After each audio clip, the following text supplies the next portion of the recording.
What if I told you that you could get 90% of the Oura Ring's functionality for half the price and never pay another subscription fee again? Well, after testing out the RingConn Gen 2 Air for the last 30 days straight, I'm convinced that this $199 smart ring might just be the Oura Ring alternative that we've all been waiting for. Look, I love the Oura Ring 4. I found it to be accurate, reliable, and it had the best app design out there.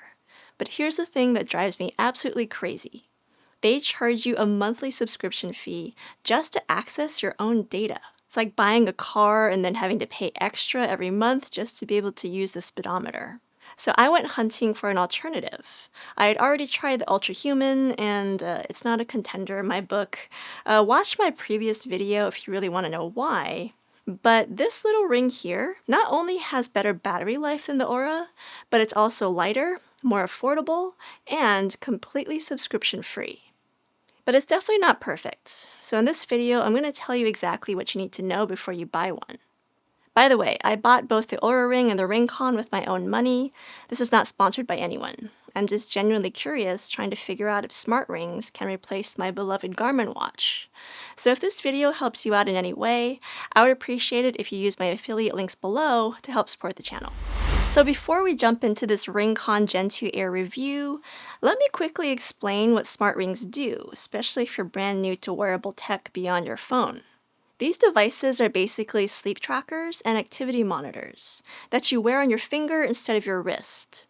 So think of them as a more discreet alternative to fitness trackers like the Apple Watch or the Fitbit. Now, the entire time I tested out the RingConn Gen 2 Air, I also wore my Garmin Venu 2S on my wrist for comparison data. This gave me the perfect opportunity to test smart ring accuracy against a device that I actually trust. And the results were pretty eye-opening. We'll get to that later on in this video. But here's where things get a little confusing. So RingConn actually makes two versions of their current smart ring. The Gen 2 flagship is $299, and the Gen 2 Air is $199. And unlike Oura, which charges you extra for premium colors, RingConn keeps pricing simple across all the color options. So what's the big difference? Well, the Gen 2 flagship is made from titanium, comes in 4 colors, and includes a portable charging case. Plus, it gets slightly better battery life of around 10 to 12 days. And here's the big one. It can also do sleep apnea monitoring. Meanwhile, the Gen 2 Air uses a stainless steel construction, comes in just silver or dune gold, has a USB-C charging dock, lasts about 10 days per charge, and it skips the sleep apnea feature. Honestly, I ended up going with the Gen 2 Air because I didn't really think those extra upgrades were worth the extra $100. And after a month of testing, I still think that's the right call for a majority of people looking for their first smart ring. So after testing out multiple smart rings this year, there were 3 things about the RingConn that immediately stood out. First of all, I really love the charging experience. I thought it was pretty brilliant. The Gen 2 Air comes with this USB-C charging dock that has a magnetic connection. You literally just drop the ring in, and it clicks into place automatically. So there's no more spinning it around trying to figure out which way the charging contacts line up. That was something that drove me absolutely crazy with both the Oura and the Ultra Human. The flagship Gen 2 even includes a portable charging case, which is something that neither Oura nor Ultra Human are currently offering. Secondly, the battery life on the RingConn is legitimately impressive. Oura claims about 8 days, but realistically, I was charging mine every 5 to 6 days just to avoid the anxiety of it dying overnight. With the RingConn, I consistently pushed it to 9 to 10 days before needing a charge. That's Apple Watch crushing territory, and honestly, that's one of the main reasons why I can't stand wearing an Apple Watch for sleep tracking. Battery life just really is not that great. Finally, I love the lack of subscription fees on the RingConn. I can't stress this enough. With the RingConn, you buy the ring, download the app, and you are done. There are no more monthly fees, and they don't hold your own health data hostage. This alone makes it worth considering over Aura's subscription model. But now let's talk about the elephant in the room. How accurate is the RingConn Gen 2 Air compared to other established fitness trackers? I'm not going to do a super in-depth comparison here because I kind of already did that with the Oura and the Ultra Human, But I did wear the RingCon and my Garmin watch for 30 days straight, and the results were more or less what I expected from wearing a budget wearable. On June 19th, you can see that RingCon said that I got just under 4 hours of sleep, 55 minutes of REM, 32 minutes of deep sleep, and 2.5 hours of light sleep. Meanwhile, my Garmin says I got 3 hours and 7 minutes of total sleep, with almost 2 hours of deep sleep, 0 REM. That's a pretty significant difference in sleep stage analysis. Let's look at another example. June 21st.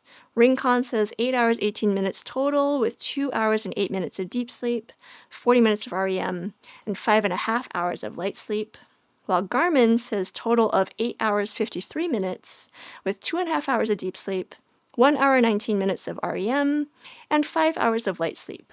The totals are pretty close, but if you look at the REM sleep discrepancies, that's pretty concerning for such an important sleep metric. Activity tracking showed an even bigger gap. On June 19th, RingCon logged 14,082 steps and 1,802 calories burned, while Garmin counted 11,395 steps, or about 5 miles, and 1,730 calories. On June 21st, RingCon recorded 10,362 steps and 1,694 calories, while Garmin shows 9,286 steps, or 4.1 miles, and 1,685 calories. Here's why I tend to trust Garmin's numbers more. They use GPS tracking data, which is why they can give you a mileage estimate in addition to step count. Plus, I just find that smartwatches are better for activity tracking because you can monitor your progress in real time and also verify that the workouts are being tracked automatically because they have an interface and buttons, whereas these rings, they really don't. I found RingCon to be generally less reliable at automatically detecting workouts compared to both Oura and Ultrahuman. But here's what RingCon does pretty well. Their sleep efficiency scores and improvement suggestions are genuinely helpful. The activity scoring system gives you a nice daily overview, and I really like the addition of the standing duration metric. This is something that I've honestly never thought about tracking, but seeing the data makes me more conscious about getting up from my desk regularly. And this is a metric that I don't see Ultrahuman or Oura or even Garmin offering. So honestly, I don't think that you should buy a fitness tracker expecting perfect accuracy, especially at these price points. These devices are great for ballpark estimates and a general awareness of your sleep and activity patterns. So they're more like motivational tools, not medical devices. And this is exactly why I was skeptical about the RingCon Gen 2's sleep apnea monitoring, because I do wonder how many false positives or negatives would that generate. Now, since smart rings don't have interfaces or displays, everything happens through the phone app, and this is where the RingCon really shines for the price point. The app works on both Android and iPhone, and remember, there's no subscription fee to access your own data. The interface is clearly taking design cues from Oura's app, which I really appreciate because I think that Oura has one of the best looking and most intuitive fitness apps that I've ever used. RingCon's app is not as polished or as aesthetically pleasing as Oura's, but it's a clean, intuitive interface, and it gives you all of the health metrics that you actually care about without unnecessary complexity. I like it a lot more than Ultrahuman's app design. For the RingCon app, I really like the bottom navigation menu for quickly checking my daily insights and viewing historical trends in my sleep and activity data. The sleep tracking feature includes heart rate and skin temperature monitoring, plus those helpful sleep efficiency scores that I mentioned. It's not groundbreaking, but it gets the job done without the subscription fees. In terms of reliability, this ring has been super solid. It hasn't missed a day of tracking, which is something that I definitely cannot say about Ultrahuman. If you want the full story on that disaster, then check out my Oura versus Ultrahuman comparison video. But one last thing I'll say about the RingCon app, you might notice that the interface has changed a little bit throughout this video, and that's because RingCon just like today, July 14th, they've released a new update to their RingCon app, at least on iPhone, and it's pushing a new AI feature. So it's brand new. I haven't had a chance to test it yet. In fact, you have to opt into the AI program in order to even test the feature. But I'm really curious about how RingCon is going to be integrating AI into their Ring and their app. So that's something to keep an eye on. So I ended up getting into this AI beta program pretty quickly. And the main part of it that I briefly tested was this new AI chatbot. I appreciate that you can choose the tone that it takes with you in terms of communication.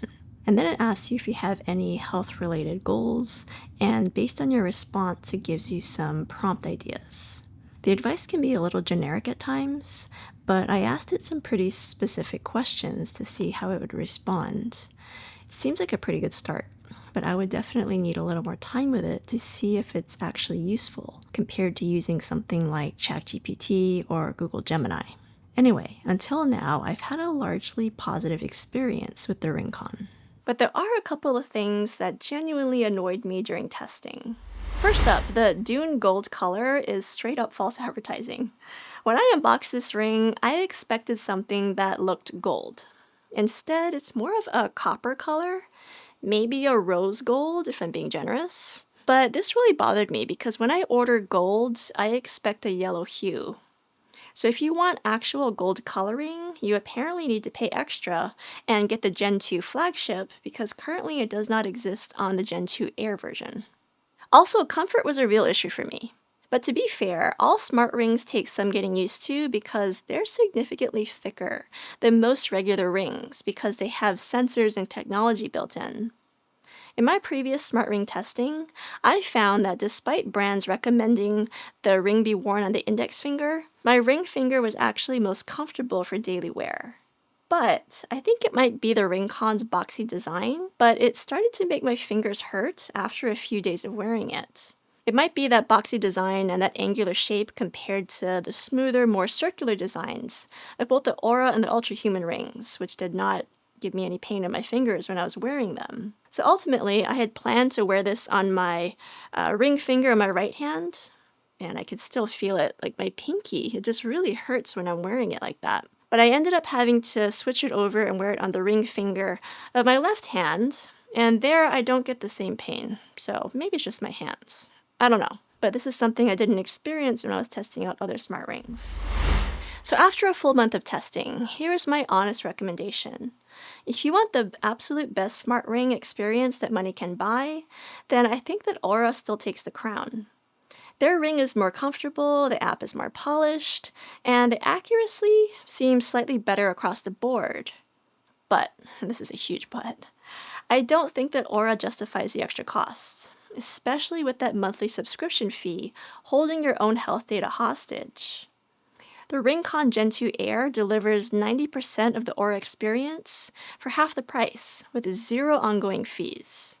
So for most people looking to try their first smart ring, I think the RingCon is going to be the smarter financial decision. You're still getting excellent battery life, a completely subscription-free app experience, solid sleep and activity tracking capabilities, and honestly a better charging experience than what Oura offers. The only people I'd recommend spending extra on Oura are those who genuinely value premium materials and app design.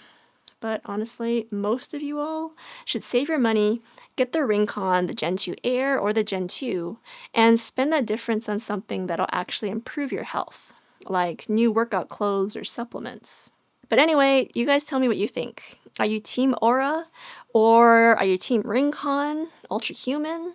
Drop a comment down below and let me know your thoughts, especially if you've tried other smart rings, because I'm really enjoying this experience of testing out wearables, and I'd love to know what to test out next.